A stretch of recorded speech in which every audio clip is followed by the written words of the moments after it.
자, 그러면 시간이 되었으므로 목사님이 기도하고 시작하도록 하겠습니다. 기도하겠습니다.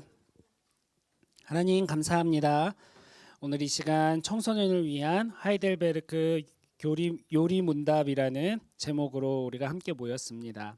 하나님이 누구인지 또 그리스도인이 무엇인지 우리가 잘 배울 수 있는 시간이 되게 하시고 또 이 신앙 고백이 우리의 신앙 고백이 되게 도와주셔서 하나님을 신실하게 잘 믿고 살아가는 저희 모든 뉴스 될 수 있도록 인도해 주시옵소서. 감사드리며 예수님의 이름으로 기도합니다. 아멘. 자, 반갑습니다, 여러분. 늘 보는 얼굴이지만 원해서 온 사람도 있을 거고 원하지 않은데 억지로 여기 있는 사람도 있을 거고 충분히 이해를 해요. 갈 데가 없어서 온 사람도 있을 거고. 갈 수가 없어. 그래서 목사님이 주일날 한시로 한 거예요. 여기 못 가고 교회를 배회하는 떠돌아다니는 친구들이 많아서 그래서 편하게 같이 이제 4주 동안 같이 하면 좋을 것 같아요. 여러분 배고프면 저기 뒤에서 먹기도 하고 주스도 마시고 목마르면 물도 마시고 그럼요. 그다음에 뭐 퀘스천도 언제든지 질문하고 그러면 될 것 같아요. 목사님도 여러분들한테 질문할 거예요. 그럼요. 그래서 총 4번만 딱 할 거예요. 4번. 목사님도 계속 하고 싶은데 일단은 우리가 할 게 많아서 일단 4번만 하고. 근데 사실 이 내용을 4번 안에 끝내기에는 굉장히 내용이 원래 많아요. 그래서 아쉽지만 그래도 4번에 딱 끊어가지고 다음에 기회가 되면 또 좀 더 자세하게 보는 그런 시간을 가지면 좋을 것 같아요. 네, 제목이 하이델베르크 요리 문답 이렇게 돼 있어요. 그랬더니 오늘 목사님 잘 들어보니까 영어 발음으로 우리 해리 선생님이 광고할 때도 헤이델버그 이렇게 하시더라고요. 이 영어 발음 그렇죠. 그거 여기도 하이델이라 그래요. 근데 이제 원래 하이델베르크가 어디 있느냐라고 하면 독일에 있는 도시 이름이에요. 독일. 그래서 독일어로는 하이델베르크라고 해요. 그가 아니고. 그래가지고 한국어로도 하이델베르크 돼 있습니다. 요리 문답. 그러면 요리가 뭘까요? 요리. 저 리모컨 있어요. 괜찮아요.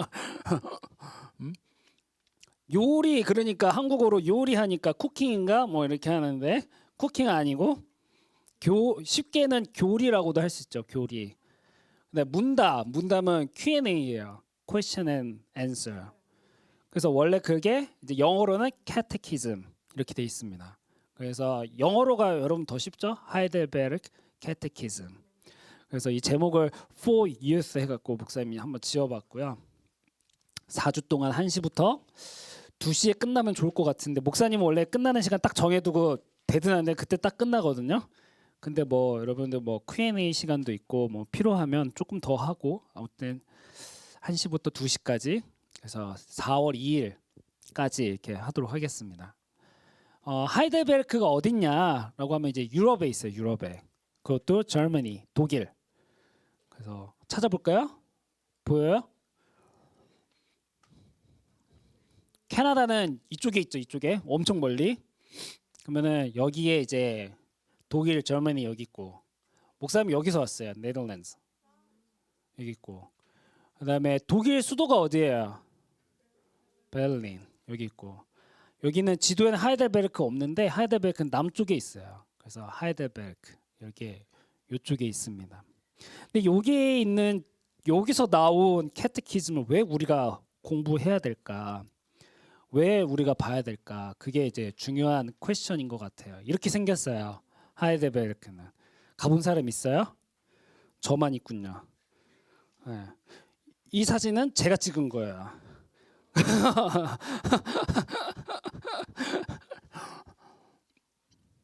가운데 교회가 있죠. 그죠? 유럽은 늘 그 광장에 교회가 있어요. 원래는 이제 옛날에는 다 교회 중심이었기 때문에 교회에서 항상 모여서 회의도 하고 예배도 드리지만 그러니까 그러니까 시청 같은 시티홀 같은 역할도 하고 교회들이. 그래서 교회는 항상 제일 크게 가운데 있어요. 우리는 큰 건물이 많지만 여기도 보세요. 제일 큰 건물이 교회잖아요. 그죠? 바로 이런 하이델베르크. 그다음에 베르크라고 돼 있잖아요. 베르크. 이게 독일어로는 다리란 뜻이에요. 다리. 그리고 저기 다리가 있어요. 여러분 보이나요? 이 아무튼 저 유명한 다리예요. 그래서 놀러 가면 저기 다리부터 가요. 사람들이. 목사님 꿈이 있다면 여러분들 데리고 이런 데 가는 거예요. 가만 목사님 가이드 잘할 자신 있는데. 네. 덕분에 목사님은 이제 네덜란드에 있어가지고 이런 거를 많이 접할 수 있어서 감사했던 것 같아요. 여기도 차 타고 4시간이면 여길 가거든요. 되게 가깝죠, 그죠? 여기서 4시간이면 밴프 가는데 우리는 그죠? 그거 진짜 가까워요. 그래서 목사님은 공부를 많이 했던 것 같아요, 이런 거를. 그래서 가서 찍은 사진이에요. 우리 첫째 애가 완전 아기 때 저럴 때가 있었구나. 목사님도 이번에 이거 준비하면서 찾아봤는데 이게 뭔지 알아요? 밑에 있는 글이 여기 보면 독일어로 써 있는데 이게 임 루테르스 야르, 그러니까 루터를 기념하는 해에 이거를 한 거예요. 이게 뭐냐? 그러니까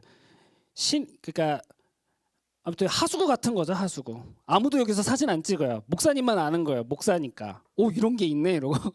일부러 하이델베르크 사람들은 다리 위에서 사진 찍고 이럴 때 목사님은 여기서 사진 찍고. 네. 이게 뭐냐면 우리가 배경이 참 중요한 것 같아요. 백그라운드. 왜 하이델베르크가 왜 필요한가? 이때 당시에 도대체 무슨 일이 있었는가? 우리가 이걸 왜 공부를 해야 되는가? 이게 중요한 것 같아요. 그거 설명해 주려고.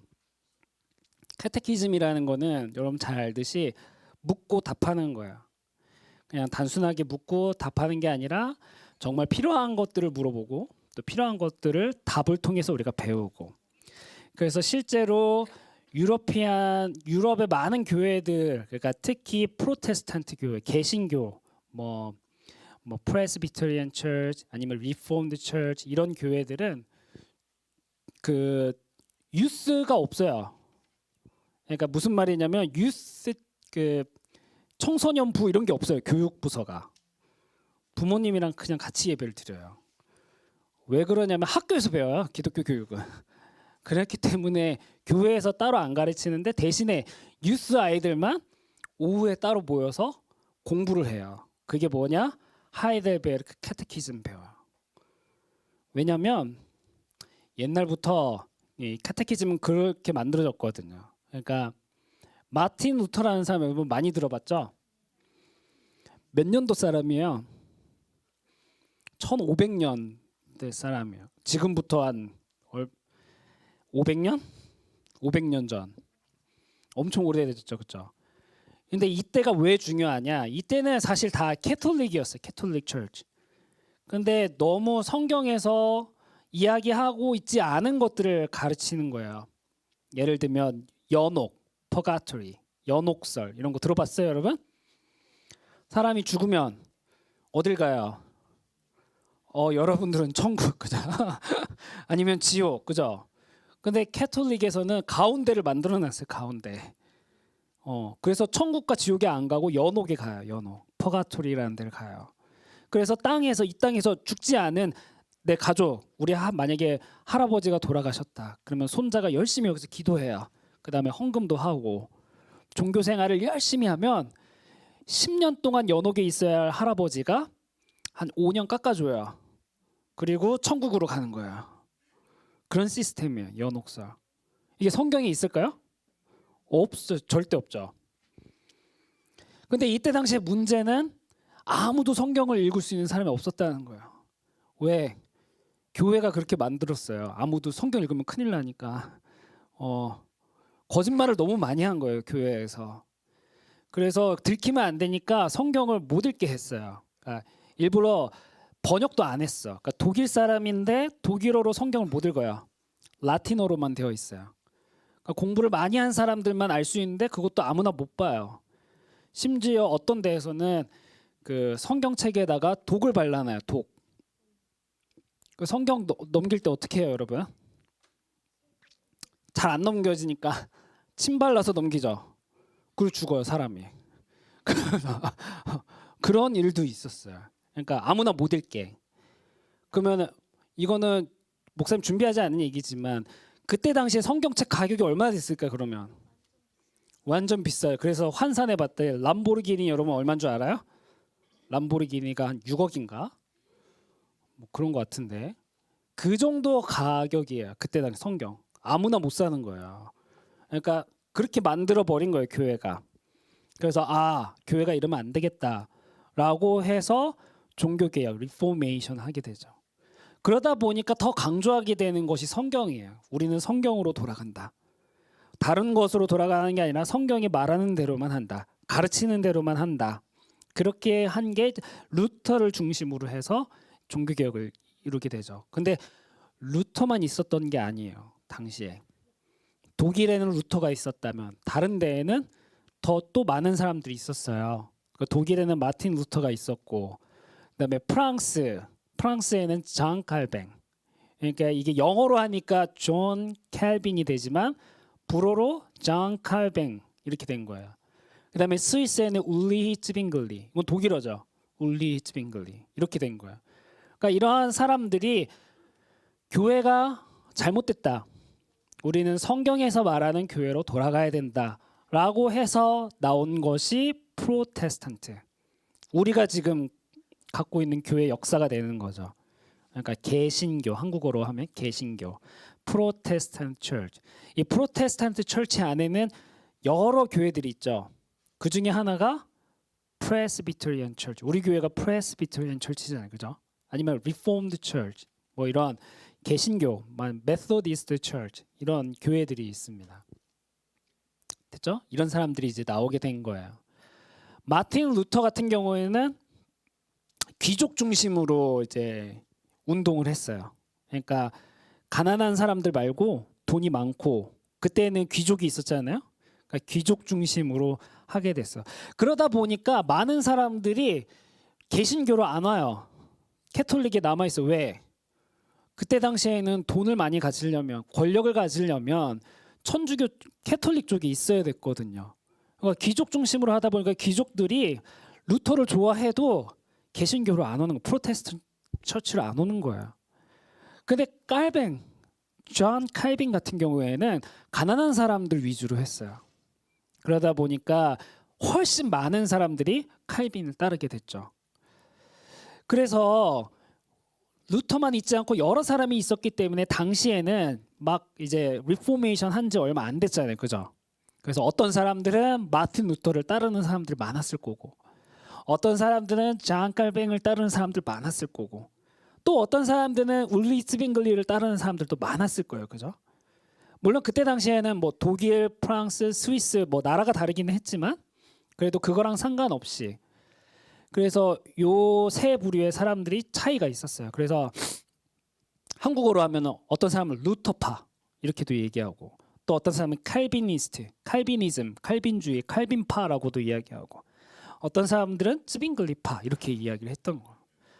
요 세 부류의 사람들이 이제 프로테스탄트 처치의 대표적인 세 사람이었는데 의견이 다른 거예요. 교회를 이제 우리가 성경에 말하는 교회로 돌아가자라고 했는데 세 사람의 의견이 달라요. 그래서 이거를 통일시킬 필요가 있다. 왜 우리는 의견이 다른가라고 해서 나온 것들이 신앙 고백이 된 겁니다. confession. 그 중에 하나가 우리가 배우는 하이델베르크예요. 그럼 하이델베르크를 누가 썼느냐라고 하면은 이 우르시누스라는 사람이 작성을 했습니다. 그게 뭐냐? 왜 이 사람을 불러왔냐면, 그러니까 다 다르니까 우리에게 공통된 신앙 고백, 교회가 무엇인지, 하나님이 누구인지를 고백할 수 있는 책이 필요하다, 신앙 고백이 필요하다라고 해서 그때 당시에 이것을 쓸만한 사람, 그래서 우르시누스라는 사람이 작성을 해서 만든 게 바로 하이델베르크입니다. 여기 보면 여러분 라틴어 공부하는 사람 있어요? 우리는 없어요, 라틴어? 라틴 공부하는 우리는 다 불어 아니면은 영어 아니면 한국어, 그죠? 예. 유럽의 친구들은 다 라틴을 배워요. 고등학교 때. 그래가지고 이거를 읽더라고요. 목사님은 잘 못 읽어요. 여기 읽어볼래요?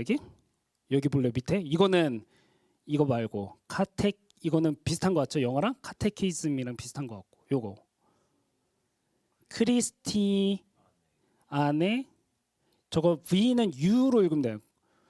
que traditur in ecclesiis et scholis palatinatus. 뭐 비슷한 거 찾아보세요, 여러분. 뭐 비슷해요? 스쿨 학교 나왔다 학교. 그다음에 크리스티아네라고 된 거 보니까 뭔가 크리스찬인가? 맞아요. 네. 이거를 해석해 보면 이렇게 되어 있어요. 팔라티네이트 선거 후에 지역에 있는 교회와 학교에서 가르칠 요리 문답 또는 기독교 교훈집. 이게 뭐냐면 이제 개신교가 시작을 했잖아요. 개혁교회가. 그래서 개혁교회를 다니는 유스들에게 가르칠 수 있는 책을 만들어야겠다. 그러니까 성경이 말하는 하나님, 성경이 말하는 교회, 성경이 말하는 그리스도인은 어떤 삶을 살아야 하는지에 대한 책을 만들어야겠다라고 해서 만든 게 지금 우리가 오늘 볼 하이델베르크 요리 문답이라는 거예요. 그래서 이때 이후로 개신교를 다니는 크리스찬들은 하이델베르크 요리 문답을 필수로 배우게 되었습니다. 그런데 문제는 우리는 필수로 배우지 않는다는 게 문제예요. 들어보는 사람 있어요? 아무도 없잖아요, 그죠? 조금 있어요. 네, 뭔지는 알아요. 그렇지만 특히 한국 교회에서는 이게 많이 사라졌어요. 왜냐면 이거 얘기하면 따분하고 재미없고 그런 것 같거든요. 그렇지만 우리가 이렇게 중요한 이 신앙 고백서를 갖고 있다라는 거를 우리가 안다면 우리도 공부를 안 할 이유가 없죠. 그래서 이번에 이세연 목사님께서 그 사실은 그 도르트 닥트린, 그러니까 도르트 신조라는 걸 지금 하고 있는데 우리 유스한테도 이런 게 필요하겠다라고 생각이 들어서 원래는 이맘때쯤 우리가 큐티 모임을 하는데 그 대신에 목사님이 이거 하이델베르크를 하면 좋겠다라고 해서 시작을 하게 되었습니다. 이걸 다 떼고 앞에 있는 글씨를 떼고 교회와 학교에서 가르칠 교리문답, 기독교 교훈집, 우리가 이 사실을 기억하면 좋을 것 같아요.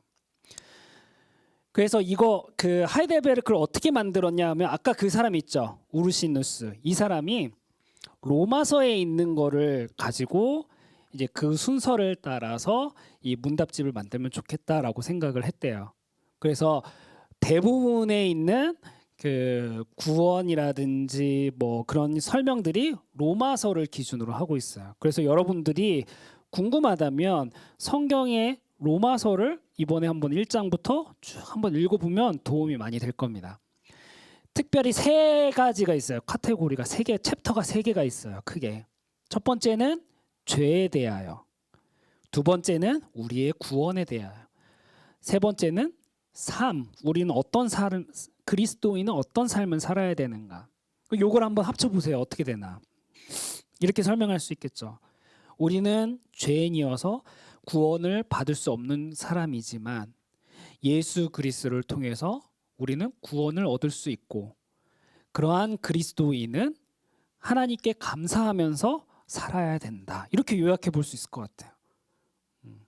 그죠? 그래서 제일 처음 출발하는 게 죄에 대한 문제예요. 죄. 요즘에 그 도르트, 그러니까 칼빈의 Five Points of Calvinism. 사실 이거는 네덜란드 거거든요. 그래서 목사님한테 물어보세요. 궁금한 거 있으면. 네. 거기도 보면은 total depravity, 그러니까 전적 타락 이렇게 시작하잖아요. 그죠? 사람은 죄인이다. 이걸 깨닫는 게 굉장히 중요해요.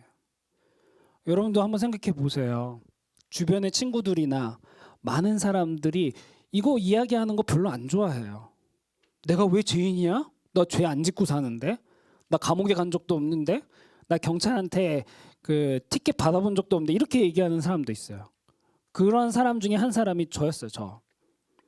어느 날 교회에서 목사님처럼 어떤 분이 저한테 박성민, 너는 죄인이야.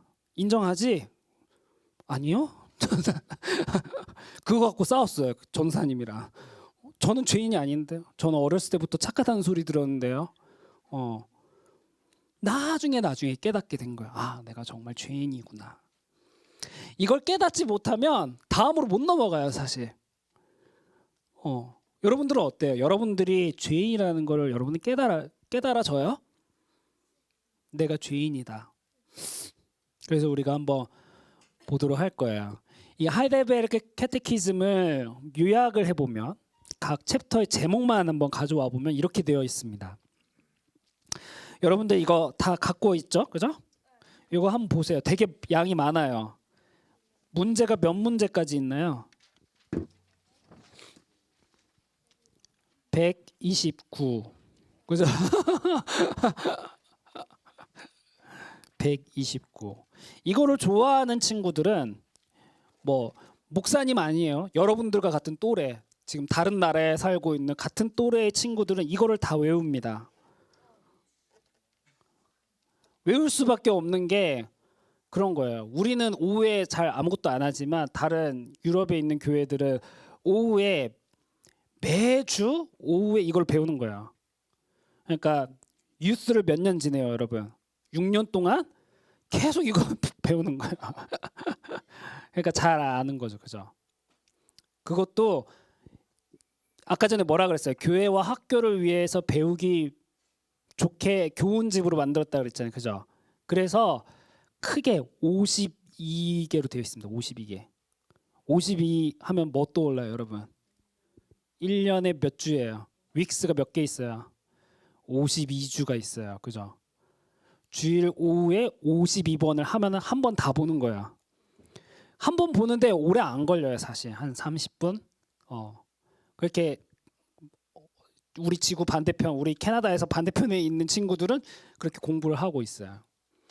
여기 보면은 첫 번째, 사람의 비참함에 관하여. 한글보다 영어가 더 쉬운 것 같아요, 여러분. misery. 얼마나 사람이 비참한지, 얼마나 사람이 죄인인지를 첫 번째 다루게 됩니다. 그래서 퀘스천에 3번부터 11번까지.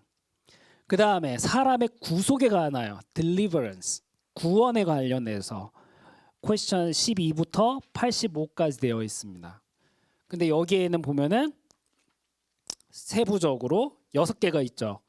성부 하나님, 성자 하나님. 성자 하나님이 누구예요? 여기 God the Father, God the Son, God the Holy Spirit. 이 삼위일체 트리니티, 삼위일체 하나님이죠. 하나님에 대해서 배우고, 그다음에 성례, Holy Sacraments, Holy Supper. 성례는 어떻게 하는지. 여러분 성례는 몇 개가 있어요? 이거 항상 세례 교육할 때 하는데. Sacraments 몇 개 있어요? 2개 있어요. 2개. 이게 왜 2개? 이게 중요한 거예요. 왜냐면 원래 캐톨릭에선 2개라고 안 하거든요. 7개라고 말해요. 7개. 나머지 5개 무슨 차이가 있을까요? 성경에서 있느냐 없느냐 차이예요. 예를 들면 고해성사라는 게 있어요. 천주교회, 캐톨릭에는. 우리는 고해성사가 없어요. 우리는 죄를 누구한테 고백해요? 하나님께. 우리 스스로 아무 때나, 우리가 원하면 아무 때나 기도할 때 우리의 죄를 고백할 수 있어요. 하나님께. 목사님께 아니고, 그죠? 선생님께 아니고, 친구한테 아니고 하나님께. 왜요? 우리의 죄를 용서해 주는 사람이 누구인데요? 하나님이기 때문에. 그죠? 근데 캐톨릭에서는 고해성사라는 게 있어요. 성례를 하나 더 만들었어. 그게 뭐냐? 고해성사예요. 신부님 앞에서 나의 죄를 고백해야 돼요. 그러면 신부님이 너의 죄를 사하노라 선포해줘요. 그러면 내 죄가 용서받을 수 있게 되는 거예요. 이 성경에 이런 말이 있어요? 없어요. 네. 그래서 캐톨릭에서는 있는데 우리는 없죠. 그 또 하나, 결혼 성사라는 게 있습니다. 결혼을 할 때 반드시 신부님이 주례를 해야 돼요. 신부님이 주례를 하지 않으면 결혼 인정을 안 해요. 그게 캐톨릭이에요. 우리는요 어때요? 우리는 꼭 목사님한테 해야 돼요? 그렇지는 않아요. 물론 보통은 목사님한테 주례를 받지만 그게 성례는 아니라는 거예요. 성례. 우리는 결혼 예배도 드리고 식도하지만 그게 성례는 아니에요. 세크레먼트는 아니다. 그 세크레먼트 2가지 뭐예요, 여러분? 홀리 서퍼. 그다음에 베프티즘. 딱 두 개. 왜? 예수님이 이걸 하라라고 두 가지를만 말씀하셔서 예수님이 제자들에게 떡을 나눠 주시고 또 피는 아니죠. 포도주를 나눠 주시면서 받아 먹어 나를 기념하라 이렇게 말씀하셨죠. 그 뒤로 그걸 하는 거예요. 그게 바로 성례, 홀리 서퍼. 그러니까 성찬이라고 하죠. 성찬. 그다음에 세례도 예수님께서 너희는 가라 모든 족속으로 가서 모든 이들에게 제자를 삼고 세례를 주고 제자를 삼고 거기에도 세례가 있어요. 그래서 우리는 성찬과 세례 두 가지만 하나님께서 명령하신 거룩한 세크라멘트라고 생각을 해요. 그 두 가지. 그러니까 결국에는 성경에서 말하냐 말하지 않냐, 성경에서 가르치냐 가르치지 않냐, 이게 중요한 거예요. 저기 나오네요. 그래서 5, 6, 5번에 세례, 6번에 성찬. 그래서 우리는 세례 교인 이상만 이 성찬에 참여하게 되죠. 그죠? 그 다음에 마지막 세 번째 챕터 감사에 관하여. 아까 전에 목사님 이걸 좀 더 쉽게 삶이라고 했어요. life, Christian life. 그리스도인들은 어떻게 살아야 되는가? 여러분 어떻게 살아야 돼요? 넌 크리스천이랑 똑같이 살면 돼요? 좀 다르게 살아야 된다라는 의미예요. 특히 gratitude, 감사해야 된다. 누구한테 감사할까요? 하나님께 감사해요. 그죠? 그러면서 두 가지를 이야기하는 게 십계명, Ten Commandments. 그다음에 기도, 특별히 예수님께서 가르쳐 주신 기도, The Lord's Prayer. 사람들이 착각하는 게 The Lord's Prayer라고 해서 예수님이 기도하신 줄 알아요. 물론 예수님도 기도 많이 했죠. 그죠? 예수님도 습관을 따라서 매일 새벽마다 예수님 기도하셨어요. 그런데 마태복음 6장에서 알려주고 있는 기도는 정확하게 얘기하면 예수님이 제자들이 물어봐요. 기도 어떻게 하면 좋을까요? 예수님이 기도를 이렇게 해라 라고 가르쳐 주신 게 Lord's Prayer예요. 예수님이 가르쳐 주신 기도. 그 기도에 따라서 우리도 기도하는 거예요. 네. 그래서 이렇게 이제 배우게 됩니다. 여러분 어때요? 이것만 딱 보면 쉬운 것 같지 않아요? 십계명 다 알잖아요. 그죠? 제1은 뭐야?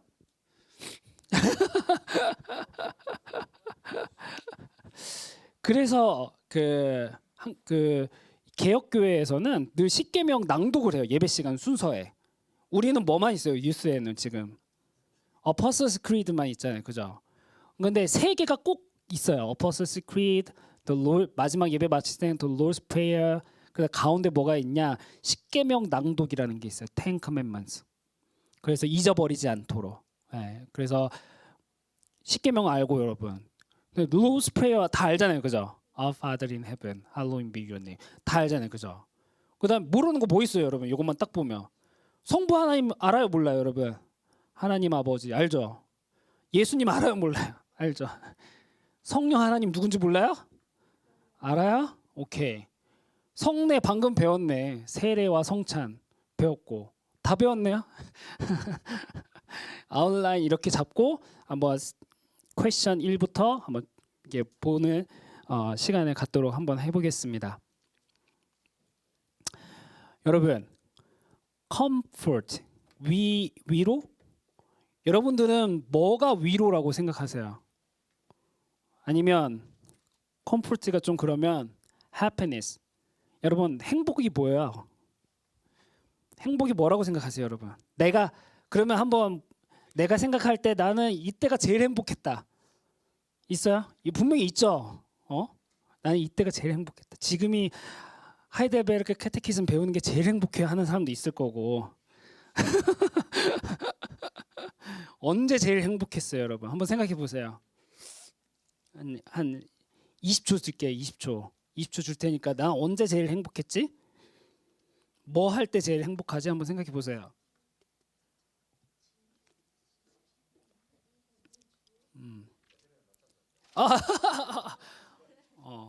잘못 들은 것 같은데 김성민 선생 결혼할 때 뭐 이런 거. 내일 결혼 기념일. 우리 민호 뭐 있어요? 제일 행복할 때. 아무것도 안 하고 누워 있을 때가 제일 행복해요. 뭐 얼마나 힘들게 살길래? 어? 우리 또 누구 물어볼까? 우리 하율이 뭐 있어요? 제일 행복할 때. 하율이가 제일 행복할 때. 어머, 언니랑 같이 있는 게 큰일 났다 다. 언니 있는 사람 큰일 났다 이제.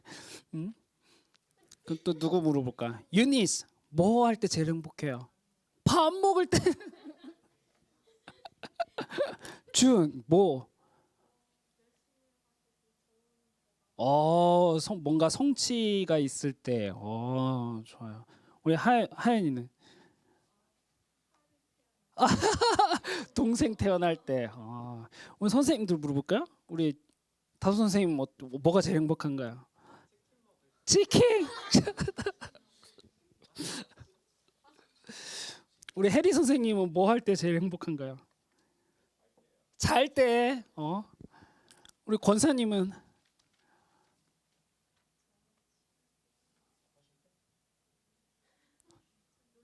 놀러 갈 때, 여행 갈 때, 놀러 갈 때. 그렇죠. 이렇게 다 우리는 행복의 기준이 다 다른 것 같아요. 그죠? 뭐 사랑이가 왔는데 사랑이는 뭐가 제일 행복해요? 어. 사랑이한테 행복한 건 뭐예요? 응. Nothing? 너무 불쌍하다. 응? 행복 이럴 왜 아무도 저기 뭐야 하나님 예수님 이런 얘기 아무도 안 하네요? 부끄러워서? 저 하려 그랬어요, 그죠? 근데 우리 부끄러워서 말 못하지만 첫 번째 하이델베르크 질문이 그거예요. What is your only comfort in life and in death? 한국어로 하니까 사나 죽으나 당신의 단 하나의 위로가 있다면 그게 무엇입니까? 행복한 것이 있다면 그게 무엇입니까? 그럼 우리는 지금 뭐 밥 먹는 거, 놀러 가는 거, 뭐 이런 거 얘기했지만 어떻게 얘기해야 되냐? 사실 첫 번째 질문이 제일 중요하지 않았을까요, 여러분? 만약 여러분들이 우르시누스라는 사람이었다고 생각해 보세요. 가장 첫 번째 질문이 제일 중요하지 않았을까요? 응?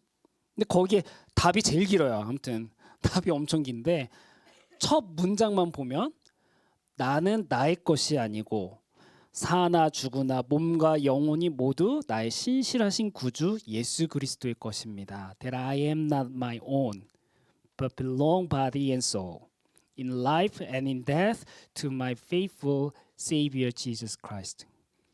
우리 이렇게 고백해야 된다라는 거예요. 여러분 동의하세요? 그래요? 예수님이 나의 위로입니다. 예수님이 나의 행복입니다. 나는 사나 죽으나 내가 사는 것도 예수님을 위해서 살고 죽는 것도 예수님을 위해서 죽고 나는 예수님을 위한 사람입니다라고 우리는 고백할 수 있어야 됩니다. 예수님이 어떤 분이길래요? 예수님이 뭐 했기 때문에 왜 예수님이 우리의 위로가 되나요? 누가 만약 물어봤어요. 왜 예수님이 우리의 행복인가요? 응? 뭐라고 대답할 거예요, 여러분? 만약에 친구가 물어봤어요. 상경이한테 에릭 뭐라고 대답할 거예요? 나도 몰라. 그럴 거예요. 응? 뭐라고 할 거예요, 상경이는? 누가 예수님이 왜 우리의 위로예요? 왜 행복이에요? 라고 물어본다면 이거 안 봐도 되고 상경이 말로 우리를 만들어서 또 누구 물어볼까? 우리 하영이 목사님 이해해요? 한국어? 아니면 다음 주에 영어로 할까요? 괜찮아요라고 할 줄 알았더니 초연이 왜 저기 뭐야 예수님이 우리의 위로인가요? 누가 주은이가 물어봤어요. 그럼 뭐라고 대답할 거야? 도훈이가 물어봤어요. 누나 그럼 뭐라고 할 거야? 사실 행복한 것은 많단다. 그럴 거야. 여기 뭐라고 돼 있냐? 예수님께서 피를 흘려서 나의 모든 죄값을 치러 주셨고 마귀의 권세로부터 나를 자유롭게 하셨습니다. 이러한 설명들이 길어요. 그러니까 첫 번째 문제에만 이렇게 길어요. 한번 목사님 읽어볼게요. 또한 하늘에 계신 나의 아버지의 뜻이 아니고는 나의 머리카락 하나라도 나의 머리에서 떨어지지 않는 것과 같이 주님께서는 나를 항상 지켜주십니다. 실로 모든 것이 협력하여 나의 구원을 이룹니다. 내가 주님의 것이기에 주께서 성령으로 말미암아 내게 영원한 생명을 보증하시고 약속하시고 지금부터 나의 온 마음을 다하여 기꺼이 주를 위하여 살도록 인도하십니다. 그런 것 같아요. 그러니까 내가 예수님 없이는 절대로 이 세상에 살 수 없다. 내가 예수님의 도움 없이는 내가 아무것도 할 수 없다라는 것을 깨달을 수 있어야 돼요. 여러분도 이런 걸 깨달아 본 적 있어요? 예수님이 정말 나의 Lord. 그래서 우리는 이렇게 고백하죠.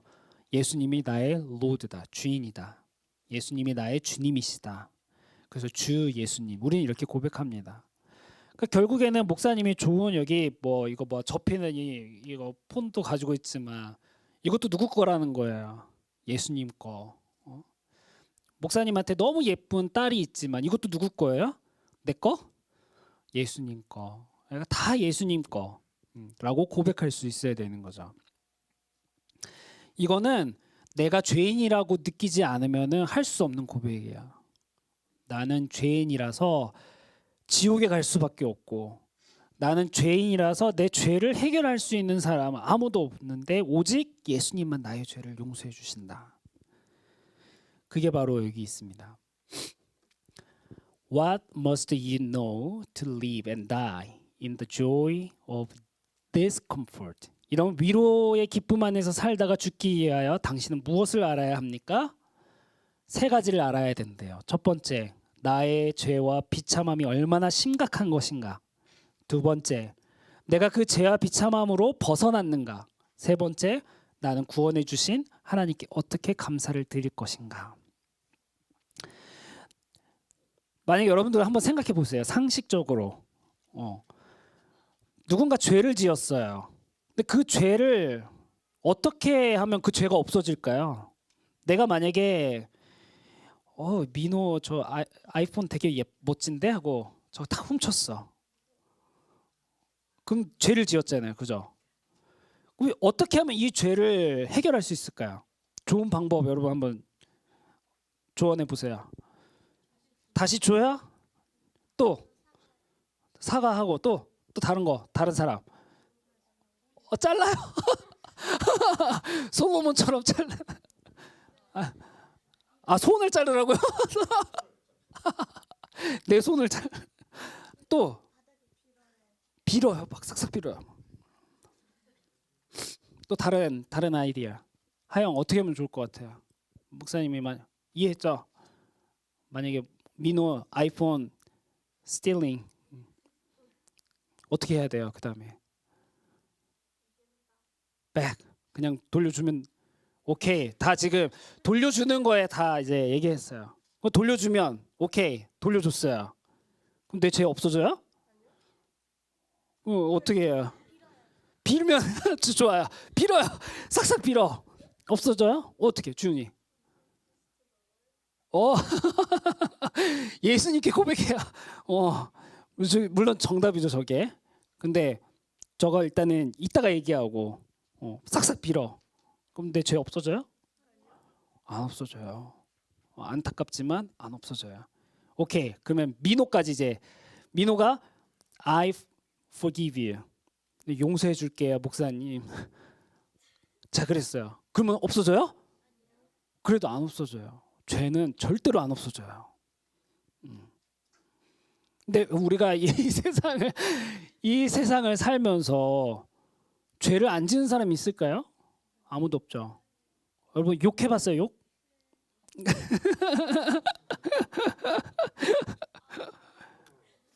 큰일 났다 이제. 죄는 안 없어진다고 했는데 큰일 났다. 안 없어져요. 그 다음에 또 무슨 죄? 다른 죄도 묻지 않을게요, 여러분. 너무 부끄러우니까. 다른 죄는 안 물어볼게요, 목사님이. 근데 예수님이 더 충격적인 그 메시지를 주세요. 뭐라고 하냐? 마음속으로 친구한테 바보라고 해도 넌 지옥 간다. 이렇게 얘기했어요, 예수님이. 자, 그러면 내가 욕하지 않아도 마음속으로 쟤 좀 어떻게 됐으면 좋겠다 라고 했다면 그 죄도 안 없어져요. 그러면 이 세상에 죄를 안 지는 사람이 있을까요? 아무도 없겠죠. 이 죄를 지면 어떻게 돼요, 여러분?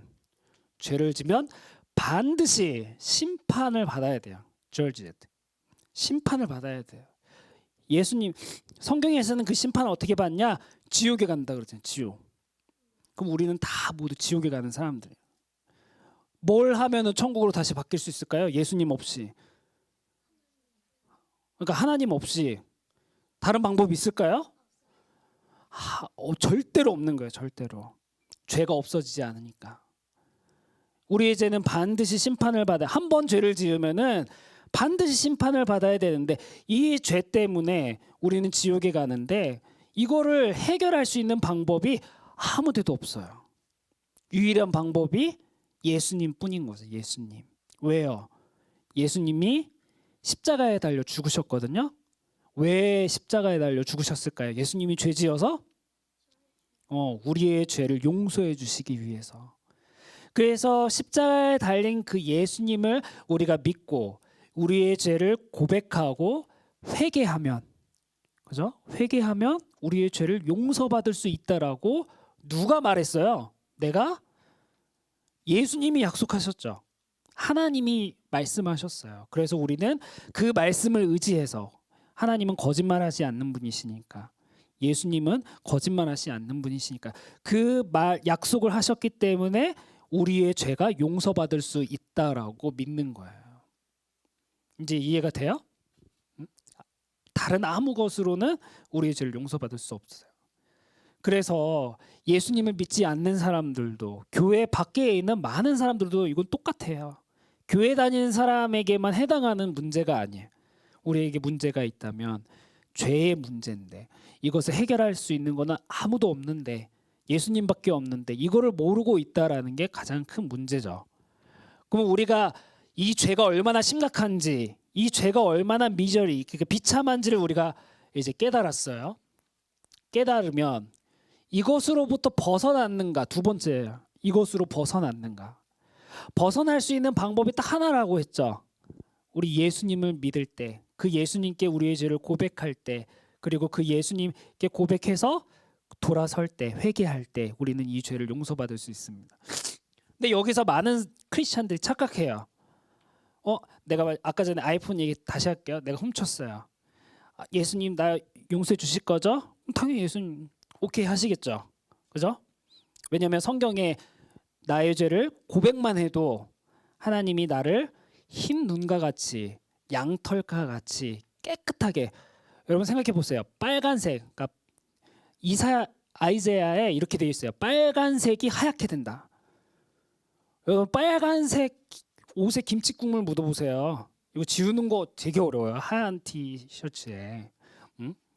우리도 이렇게 힘든데 빨간색인 것 같은 우리의 죄를 하나님께서 하얗게, 흰 눈과 같이 하얗게 만들어 주신대요.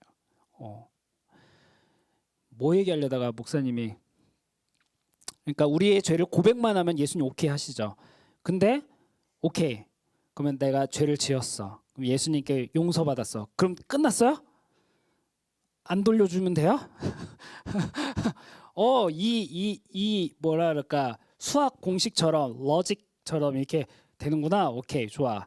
그러면은 난 이제 죄 짓고 예수님께 고백하면 이제 끝이야. 그리고 계속 죄 지어도 돼요? 아니에요. 그러한 죄를 안 짓도록 우리는 계속 노력하면서 살아야 되는 거죠.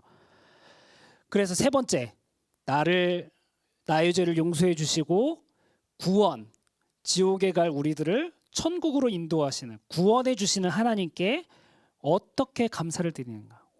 우리는 감사할 수밖에 없죠. 그죠? 우리가 돈 많이 지불하면 지옥에서 천국으로 옮겨질 수 있어요? 절대로 안 돼요. 그죠? 아니면 뭐 착한 일을 많이 하면 지옥에서 천국으로 바꿔줄 수 있어요? 아니에요. 오직 예수님. 그래서 우리는 이 은혜를, 이걸 은혜라고도 표현하죠. 우리는 이 사실을 깨달을 수 있도록, 또 이것을 깨닫고 정말 예수님을 믿을 수 있도록 하신 우리 하나님께 우리는 늘 감사할 수 있어야 되는 거예요. 알겠죠? 그게 두 번째 문제였습니다. 그래서 3부터 사실 아까 전에 챕터 1까지는 11까지 돼 있어요. 퀘스천. 그죠? 여기까지 질문 있어요, 여러분? 궁금한 거? 하나도 없어요? 다 이해가 돼요? 그러면 이 세상에 제일 나쁜 사람 누굴까요? 그러면 everybody. 죄의 무게가 있어요, 여러분. 예를 들면 우리는 사회적으로 in society, 사회적으로는 죄의 무게가 있죠. 예를 들면 내가 아이폰 훔친 것과 내가 민호를 죽인 것과는 죄송해요, 민호가 제일 앞에 있어가지고 다음부터 이게 앞에 안 앉는 거 아니야? 그 죄의 무게는 다르죠. 사회적으로는. 그죠? 당연히 죽이는 게 더 나쁘죠. 그렇지만 하나님께는 무게가 없어요. 죄는 어떤 죄든 똑같이 그 죄 하나 때문에 천국에 못 가요. 지옥에 가요. 그래서 우리가 그 사실을 잘 깨달을 수 있어야 돼요. 그리고 예수님을 믿는다고 해서 죄가 이제 나 죄 막 지어도 되겠구나라고 하는 게 아니라 그 죄가 얼마나 비참한지, 얼마나 나쁜 건지, 얼마나 심각한지를 알고 있기 때문에 우리는 그런 죄를 짓지 않으려고 최선을 다해야 되는 거예요. 심지어 행동으로만이 아니라 마음속으로도. 혹시 여러분들 마음에 뭐 원수처럼 미워하는 친구가 있어요? 없어요? 여러분들 엄청, 목사님은 있어요. 여러분은 아니에요. 원수처럼은 아니지만 왜 저 사람은 왜 저럴까? 그런 사람이 있단 말이에요. 그렇지만 그 사람도 죄인이지만 나 역시도 죄인이라는 사실을 여러분이 잊으면 안 돼요. 저 사람만 잘못되고 나는 괜찮아요? 아니요. 나도 죄인이라는 사실을 늘 잊으면 안 돼요. 그래서 겸손하게 살아야 되는 것이죠. 어떻게 당신의 이 비참함, 죄의 비참함을 알 수 있을까요? 여러분 무엇으로 알 수 있을 것 같아요? 여러분들은 지금 무엇으로 알았어요? 목사님이 얘기해줘서 알았죠, 그죠? 원래는 뭘로 알아야 될까요? 맞아요. 아까 전에 이 하이델베르크 요리문답이 성경에서 말하고 있는가 말하고 있지 않은가를 가르쳐 준다고 했잖아요, 그죠? 성경에서 우리는 성경을 통해서 알 수 있어요. 특별히 하이델베르크에서 뭐라고 이야기하냐면 The law of God tells me. 하나님의 율법이 우리에게 알려준대요. 죄의 비참함을. 사실 구약 성경에 보면 율법이 있죠. 율법. 유대인들은 율법이 있었어요. 그 율법을 어기면 죄예요. 그래서 실제로 유대인들은 그 율법을 지키면은 죄인이라고 생각을 안 했어요. 그렇지만 예수님이 오셨을 때는 달랐죠. 그거를 지킨다고 의인이 되는 것이 아니라 마음으로 지키지 않은 사람은 죄인이다. 이렇게 예수님께서 더 스트릭하게 말씀하신 거예요. 하나님의 율법은 늘 우리를 죄인이라고 합니다. 예를 들면 Ten Commandments 한번 생각해 볼까요? 그림이 하나 있어요. 이 누굴 것 같아요? 모세스. 모세가 저기 10계명을 들고 있거든요. 이제 구약 성경에 이제 이 이야기가 나오죠. 하나님이 돌판에다가 이제 써요. 10가지 계명을. 그리고 모세한테 주죠. 모세가 그게 얼마나 대단한 거예요, 그죠? 근데 모세가 그걸 들고 이제 백성들에게 내려오는 거야. 이 상황을 한번 우리가 생각해 볼까요? 잠깐. 모세가 이집트의 노예로 살고 있는 그 수십만 명의 이스라엘 백성들을 이제 이끌고 탈출을 한 거예요. 엑소더스. 탈출을 했으면은 이 사람들이 하나님을 잘 믿고 와 이제 우리 드디어 자유다. 그동안 그렇게 우리가 바랬던 우리 스스로 하나님을 믿고 하나님께 예배를 드리고 할 수 있겠구나 라고 해서 그렇게 기적을 일으키면서 홍해를 레드시를 그렇게 갈라서 출애굽을 했는데 사람들이 예배를 잘 드릴 줄 알았는데 제일 먼저 모세가 이제 율법을 받으러 올라갔어요. 사람들은 뭐 하고 있었을까요? 처음에는 잘했죠. 처음에는 뭐 모세가 하나님을 만나러 간다. 잘했겠죠. 근데 시간이 지났는데 모세가 안 내려오는 거야. 왜 안 내려오지? 못 참겠는데. 우리 한번 금 있지 금. 우리 하영이 귀걸이 금인 것 같은데 금 줘봐. 그래갖고 사람들의 금을 다 모아다가 뭘 만들었냐? 우상을 만든 거야. 우상. 카프. 그 송아지를 만든 금송아지. 그래갖고 뭐라고 얘기하는지 알아요? 사람들이 이 금송아지가 우리를 탈출하게 한 하나님이다. 얼마나 바보 같아요, 그죠? 그렇게 힘들게 탈출했는데 기적처럼 하나님이 막 기적도 보여주시고 그랬는데 그렇게 사람들이 그러한 잘못된 신앙생활을 했던 거예요. 그 모세의 표정 보세요. 돌판을 들고 내려왔는데 사람들이 막 우상 숭배하고 있고 금송아지를 보면서 하나님이라고 우리를 구원한 우리를 탈출시킨 하나님이라고 막 이야기하고 있으니까 모세 표정 보세요. 이게 진짜 비참한 표정 아닐까요? 그죠? 그래서 돌판을 깨트립니다. 바닥에 던져서.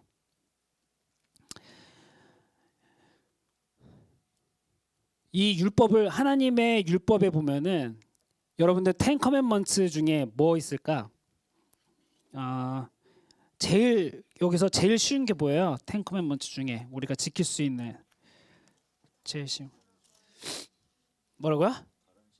다른 신을 섬기지 말. 이거만큼은 내가 제일 쉽게 할 수 있다. 좋아요. 또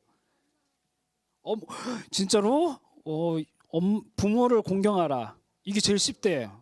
목사님도 어려운데. 살인하지 말라.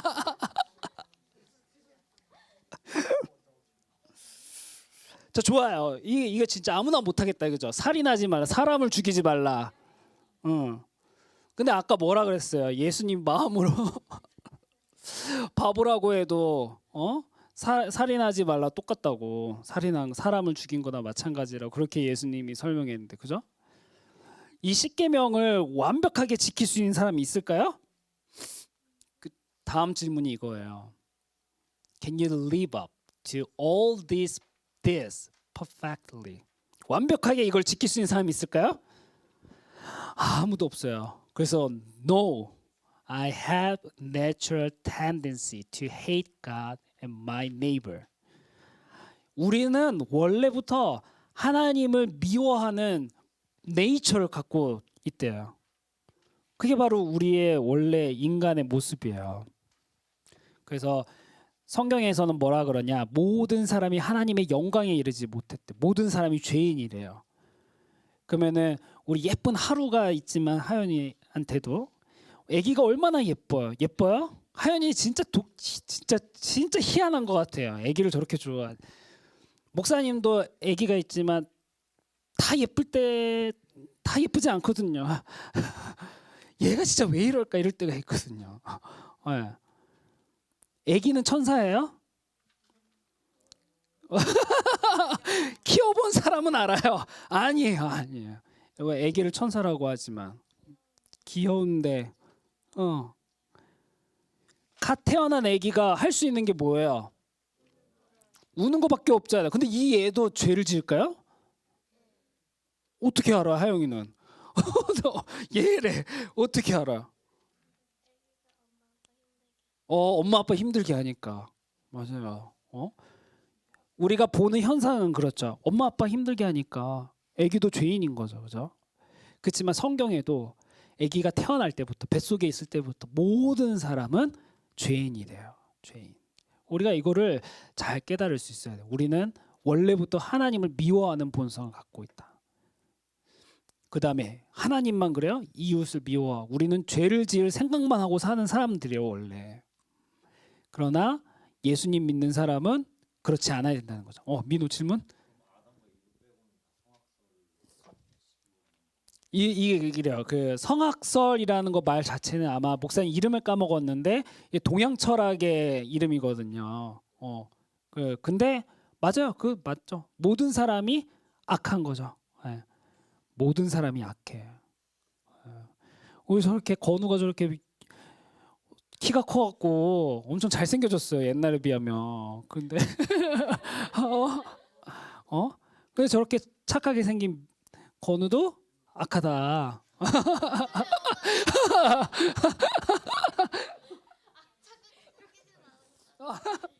그러면 이렇게 질문할 수 있겠죠. 하나님께서 그러면 원래 인간을 악하게 만드셨냐? 아니에요. 그죠? 하나님이 처음에 창세기 인 제네시스 하나님이 이 세상을 만드실 때 사람을 만드시고 뭐라 그랬는 줄 알아요? 네, 맞아요. It is good. 보시기에 좋았더라. 하나님은 심지어 the image of God, 하나님의 형상으로 사람을 만들었어요. 하나님은 제일 좋은 모습으로 사람을 만들었거든요. 그런데 사람이 어떻게 아까 타락 얘기하는데 어떻게 죄를 짓게 됐어요? 뱀이 유혹해서, 그죠? 하나님의 말을 불순종해가지고 선악과를 따먹고. 사과 아니에요, 여러분. 사과라고 생각하는 사람이 있어. 그림도 많고. 네. 그러게 말이에요. 사과로 왜 그려갖고 사람들 착각하게 만들었는지. 네? 선악과를 먹고, 선악과를 먹은 게 잘못이에요, 여러분? 그게 아니고 하나님의 말에 어겨서 불순종해서, 그죠? 그 죄를 지어서 그 뒤에 그 죄 때문에 하나님이 뭐라고 심판하셨냐? 그 뒤에 태어난 사람은 다 죄인이고 노동해야 되고 해산의 고통이 있고 그렇게 된 거죠. 그래서 하나님은 본래 인간을 하나님의 형상대로 선하게 만드셨다. 그렇지만 잘못이 누구야? 우리다. 이렇게 이야기를 하고 있어요. 그럼 타락한 본성은 어디에서 왔습니까? 방금 얘기했던 에덴 동산에서 불순종해서 타락함으로 비롯되었다. 이렇게 설명을 합니다. 그래서 우리는 부패됐다. 어려운 말로 부패, poison, 여기 영어로 this fall has so poison. 이게 더 와닿는 것 같아요. 그래서 우리는 계속 악한 본성을 갖고 태어나게 된다. 결국에는 모든 사람이 죄를 지었기 때문에 우리 예수님이 반드시 필요한 거죠. 그렇다면 우리는 너무 부패해서 어떠한 선함도 행할 수 없는 사람인가? 그래. 포기하는 거죠. 이제 우리는 악하니까 이제 포기하자. 우린 그냥 악하게 살자. 이럴 수 있다라는 거예요. 그러면 안 되죠. 그죠? 우리는 그럴 수 없다. 우리는 하나님의 영으로 거듭나야 된다를 이야기하는 거예요. 우리는 하나님을 믿고 예수님을 믿고 구원받은 사람이 되어야 합니다. 이렇게 하고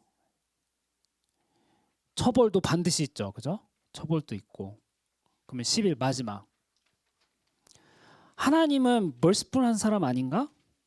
그럼 심판 안 하고 다 구원하면 안 돼요? 왜 안 돼요? 그렇잖아요. 그런 생각 안 해봤어요? 그렇게 생각하는 사람 없어요? 그냥 살인자도 다 용서해주고 죄지어도 다 용서해주고 그냥 다 같이 천국 가면 안 돼요?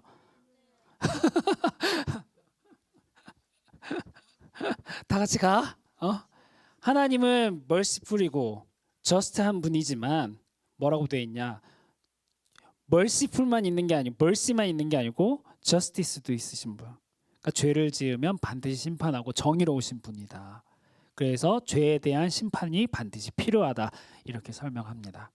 네, 여기까지가 우리가 챕터 1까지 본 거예요. 그래서 다음 주에는 2 볼 거고 그 다음 주에는 마지막에는 3를 볼 겁니다. 네. 혹시 질문 있어요, 여러분? 궁금한 거? 진짜 목사님 소원은 유스랑 같이 여기 가는 거예요. 여기 가서 이걸 들으면 얼마나 좋겠어요, 그죠? 하이델베르크. 궁금한 거 없어요, 여러분? 질문? 아무거나 다 좋아요. 없으면 이제 목사님이 질문할 거예요.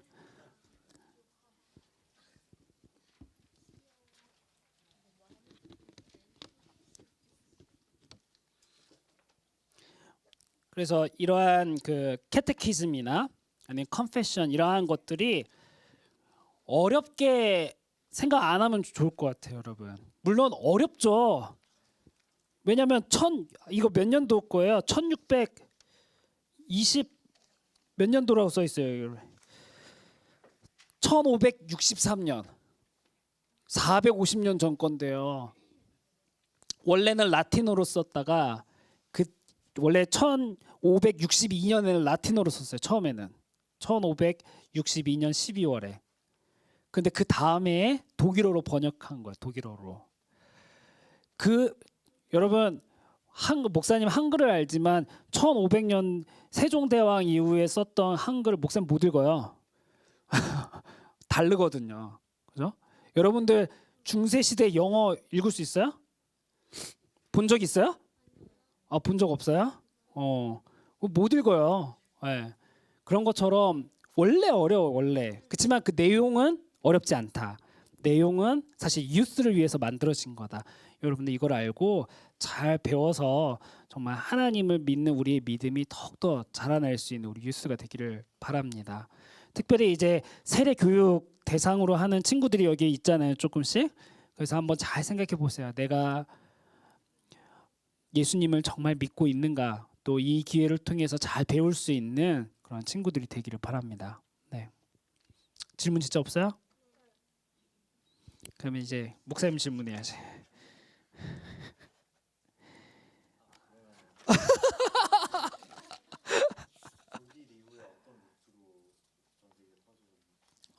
아주 좋은 질문이야. 네. 뭐 사실 독일 그러니까 아까 전에 목사님이 설명 안 한 부분이 있어서 아주 좋은 질문이에요. 고마워요. 네. 당시에 이제 그 프로테스탄트가 나오면서 캐톨릭에서 핍박을 합니다. 네. 그러니까 루터는 그 뭐지? 면직을 당하게 돼요. 그게 무슨 말이냐면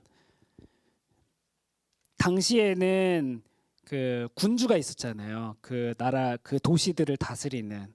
그러니까 루터를 파면하면은 어떻게 되냐? 법의 보호를 못 받는 거예요. 그게 무슨 말이냐면 지나가다가 누가 죽이면 이 사람은 살인죄가 되지 않는 거예요. 이게 무슨 말인지 이해가 돼요? 그러니까 루터는 종교개혁을 해서 파면을 당했어요. 그래가지고 법의 보호를 못 받아요. 그러니까 독일법의 보호를 못 받아요. 그러니까 누가 그 사람은 없는 거야. 없는 거 치는 거야. 그래서 이 사람이 만약에 루터를 죽였다. 그럼 이 사람은 살인죄가 되지 않아요. 왜냐면 없는 사람이니까. 그래서 실제로 교황청에서 자객을 보냅니다. 어세신. 그래서 루터는 숨어 살아요. 숨어서 뭐 했는 줄 알아요? 성경을 번역해요. 그래서 나온 게 이제 독일어 성경책이 된 거예요. 근데 당시 루터뿐만이 아니라 프로테스탄트 크리스천들은 다 어려움을 겪었어요. 이렇게 캐톨릭을 따르지 않는다고.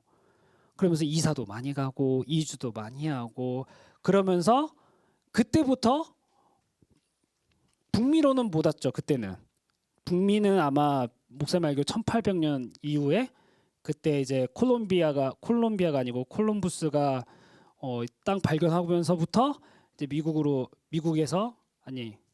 영국에서 뭐 유럽에서 아일랜드에서 이주하고 온 건데 그거는 훨씬 뒤죠. 19세기. 근데 그 전에는 다 숨어서 피해 도망다니면서 그렇게 살았어요. 그러다가 이제 네덜란드에서 첫 번째로 개신교를 따르는 프로테스탄트를 따르는 군주가 나오게 된 거. 첫 번째 기독교 국가가 됐어요. 그래서 그게 네덜란드예요.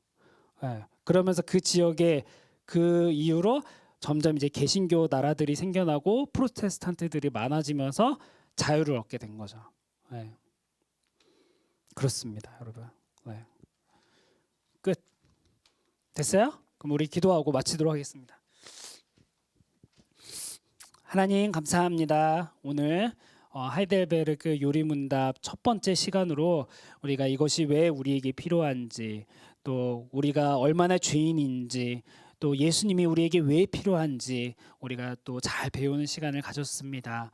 하나님 또 앞으로 또 3주 동안 또 이 하이델베르크를 배우게 될 텐데 우리 하나님이 누구인지 또 교회가 어떤 곳인지 그리스도인이 무엇을 해야 되는 사람인지 잘 배울 수 있는 시간 되게 도와주시고 또 오늘 배웠던 것들을 잊지 않고 잘 기억하여서 이 세상에서도 여전히 우리가 그리스도인이라고 하나님을 믿는 사람이라고 고백하며 살아가는 우리 모두가 될 수 있도록 인도해 주시옵소서. 감사드리며 예수님의 이름으로 기도드립니다. 아멘. 네, 마치도록 하겠습니다. 다음 주에 만나요.